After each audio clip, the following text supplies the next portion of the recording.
guys. What? Did you have something you needed to say? Okay, here we go. Viewers, esteemed viewers, and wanderers of the internet. I'm sitting here with one of the bigger names that maybe someone might not know that we've ever had on the show, in my opinion. This is Murrell of 92 Zoo. He's a programming director. A lot of people don't know what a programming director is. Okay, well, basically, in most situations, a program director is the one who decides everything that you hear on the radio. Picks the music, schedules the music, makes all the stuff you hear in between music, which are called sweepers, that kind of stuff.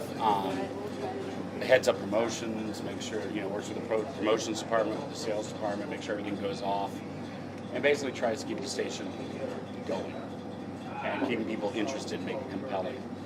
In our situation, there's a lot of people that help out with that. Right. So it's, everybody has, we have titles, but everyone Kind of does everything. yeah, pretty much. Because we're such a small staff at the zoo. Which is kind of cool to me, personally. I kind of dig the fact that, like this show, we all do everything. Right. Of course, you're on a much larger scale, but, I dig the fact, because that means that nothing really falls through the cracks. Everyone's on everything, Yeah, exactly.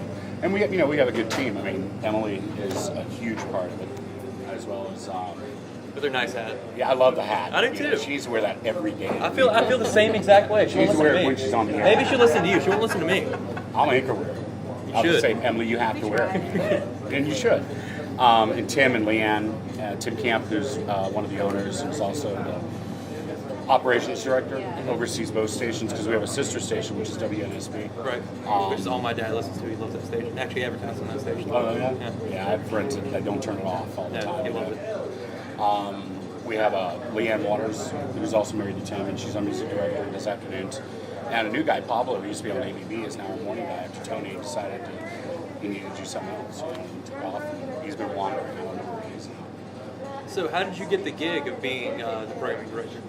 Well, I was working, I lived in Hilton Head, South Carolina for a long time, and I was playing music there.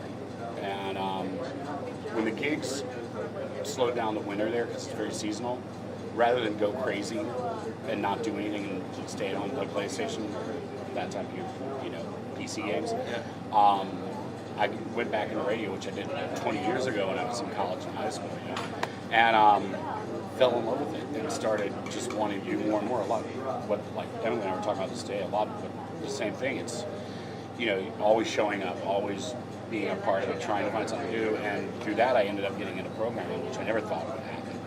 And then that station was sold, and they were changing the format, and I started looking for another gig, and a friend of mine told me about the zoo, and they were looking for a PD, and I sent my stuff over, came over and met with them a couple times, and so they hired me on. That was in May 1st of 2006. So, and it took me a long time to learn Mobile. It's its own unique market city. Really.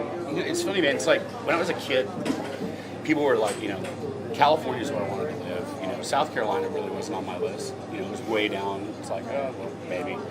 And Alabama wasn't on the list at all. And the fact that I moved here. I don't think that's on anyone's list, really. Yeah, yeah. And the fact that I moved here and fell in love with the city.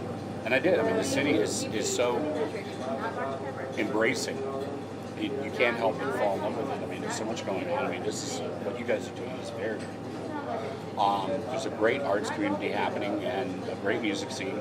And you do all you can to get the word out, but then you got to get the people there. And you have to give them a compelling reason to come out. And that's what we're trying to do. As you guys are as well. I'm a big fan of the 92 Zoo, Free Tuesday series or whatever. Second Tuesday. Second Tuesday, yeah. Yeah.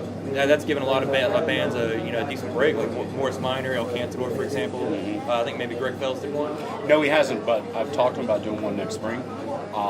We've had Rondell, we've had Color the Coast, we've had some of the El Cantador. Morris Minor, Ugly Stick. We did a very cool one with Top of the Orange.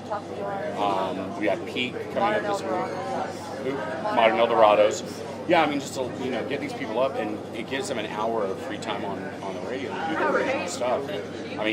I've never heard of a radio station doing it. I know it's a place before I came here, and I love it. I think it's awesome. Is that why you feel like you guys have adopted the kind of I guess not motto, Moniker? but yeah, of the sound of Mobile. Yeah, exactly. Because there's nobody else plays Mobile music, and we also try, and it's more than just playing the local stuff too. There's a whole flavor to it, which is the whole Gulf Coast, the New Orleans flavor, the jazz, the blues. You don't hear that. And the one thing about the format that we are is AAA, and what that is adult album alternative. Okay. And and you guys are the only AAA station left in Alabama. Is that correct? yeah, we are. Which is kind of incredible. I mean, like really. Well, there's only like 50 or 60 in the country. The generic definition of AAA listeners are affluent, college educated, own homes, have families, love to travel, drink wine. They want to be part of the scene. They want to feel like they're part of something. But I also find that there's a lot of there's a whole other demographic.